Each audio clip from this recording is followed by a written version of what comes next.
अरिहंत भगवान के गुणों की हम आराधना करते हैं। अक्सर जो भी हमारे पाठ होते हैं, पूजा होती है, सभी में हम अरिहंत भगवान के गुणों की महिमा गाते हैं। फिर अक्सर लोक जीवन में ये क्यों देखने में आता है कि कुछ चुनिंदा प्रतिमाओं का, कुछ चुनिंदा अतिशय क्षेत्र की प्रतिमाओं की तरफ लोग आसक्त हो जाते हैं। जैसे कि मेरे तो जो भी हैं बड़े बाबा हैं, या फिर जो भी हैं चांदखेड़ी के आदिनाथ जी हैं। तो आदिनाथ जी तो यहाँ के मंदिर में भी वही हैं और चांदखेड़ी के मंदिर में भी वही हैं। और हाँ। हम तो आदिनाथ जी के गुणों का बखान करते हैं, तो फिर प्रतिमा को इतना महत्व क्यों? बहुत अच्छा प्रश्न है। इनके प्रश्न में एक बार बहुत अच्छे से ताली बजाई जा सकती है। अतिशय का मतलब है कुछ विशेष शक्तियों के साथ क्षेत्र की प्रतिमाओं के अंदर कुछ विशेष ऊर्जा का नाम अतिशय है, जहाँ पर कोई असामान्य घटना घटती है। चांदखेड़ी चले जाइए, पदमपुरा जी चले जाइए, तिजारा चले जाइए, पपौरा चले जाइए, बंधा जी चले जाइए। ये ऐसे अच्छे क्षेत्र हैं जहाँ पर जाने पर बिंब के सामने आराधना स्तुति करने पर, स्तोत्र पाठ करने पर विशेष लाभ मिलता है।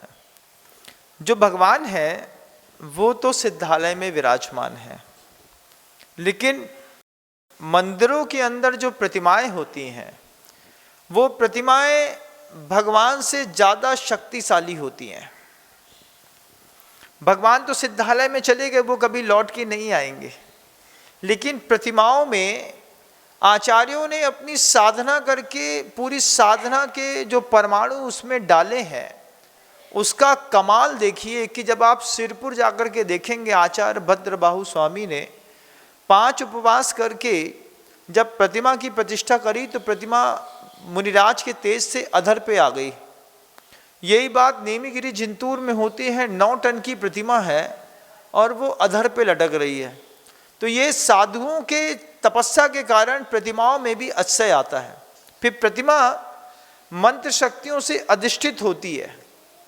भगवान राग द्वेष नहीं करते, भगवान बीतरागी हैं, लेकिन प्रतिमा के सामने गलत तरीके से अभिषेक पूजन शांति धारा करने पर, प्रतिमा के सामने गलत तरीके का संवाद करने पर प्रतिमा आपके अनिष्ट का निमित्त भी बन सकती है और वो आपके इष्ट का निमित्त भी बन सकती है, क्योंकि मंत्र शक्ति से मंत्रित एक बिंब है, उसकी भगवान से भी ऊंची भक्ति के साथ प्रार्थना करी जाती है, आराधना करी जाती है। जब हम सामायिक में बैठते हैं तो अरिहंत के गुणों का चिंतन करते हैं, लेकिन जब हम जिनबिंब के सामने खड़े होकर के पूजन अभिषेक दर्शन इत्यादि करते हैं तो उसमें अरिहंत परमेष्ठी तो दिखाई देते ही हैं, साथ ही साथ उन तेजस्वी महाराज जियों का जिन्होंने उसकी प्रतिष्ठा करी है, उनकी वो मंत्र शक्ति का पूरा मंदिर जी के अंदर वातावरण में ऐसा अद्भुत प्रभाव रहता है कि वो असामान्य घटनाएं जो कहीं नहीं घटती वो विशेष अस्य क्षेत्रों में घट जाती हैं। उसमें बंधा जी के अजितनाथ जी भगवान जी हैं, पपौरा जी के आदिनाथ जी भगवान जी हैं, चांदखेड़ी वाले बाबा हैं, कुंडलपुर के बाबा हैं, ऐसे पदमपुरा हैं, तिजारा जी हैं, महावीर जी है। ऐसे बहुत सारे स्थान हैं जहाँ पर गुरुओं ने अपने विशेष साधना के प्रभाव से एक वैभव स्थापित किया है और आचार्यों के द्वारा स्थापित वैभव का जन सामान्य और मुनि महाराज भी समय समय पर जाकर के लाभ लेते हैं और अपने जीवन को सरल बनाते हैं। सारी प्रतिमाएं एक जैसी नहीं होती, सारी प्रतिमाओं में एक जैसी धारणा के साथ स्थापना नहीं करी जाती, हर प्रतिमा का अतिशय अलग अलग होता है।